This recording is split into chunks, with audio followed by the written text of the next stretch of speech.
झालं तर काही झालं तरी कर्जत जामखेडमध्ये जी लढत होणार आहे ती बीजेपी विरुद्ध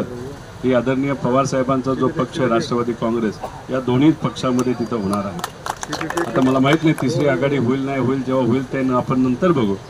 पण शेवटी ही लढत समोरासमोर तिथं होणार आहे। काही लोकांना मुद्दामून सांगितलं जाऊ शकतं की मतं खाण्यासाठी तिथं उभं राहावं, त्याचं काय करायचं कसं करायचं याच्याबद्दल मी न बोलता नागरिक इथले फार हुशार आहेत, ते त्या बाबतीत योग्य असा निर्णय तिथे घेतील। पण एक तुम्हाला सांगतो, गेल्या 10-15 दिवसामध्ये दिल्लीसुद्धा एक बैठक झालेली आहे,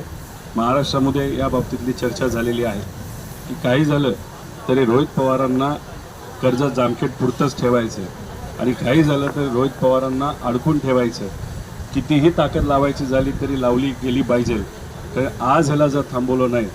तर उद्या हा आपल्याला खूप मोठा त्रास देऊ शकतो, एवढी ताकद तुमच्यामध्ये आहे।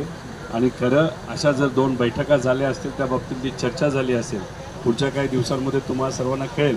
जे अनिल देशमुख साहेबांच्या बाबतीत झालं,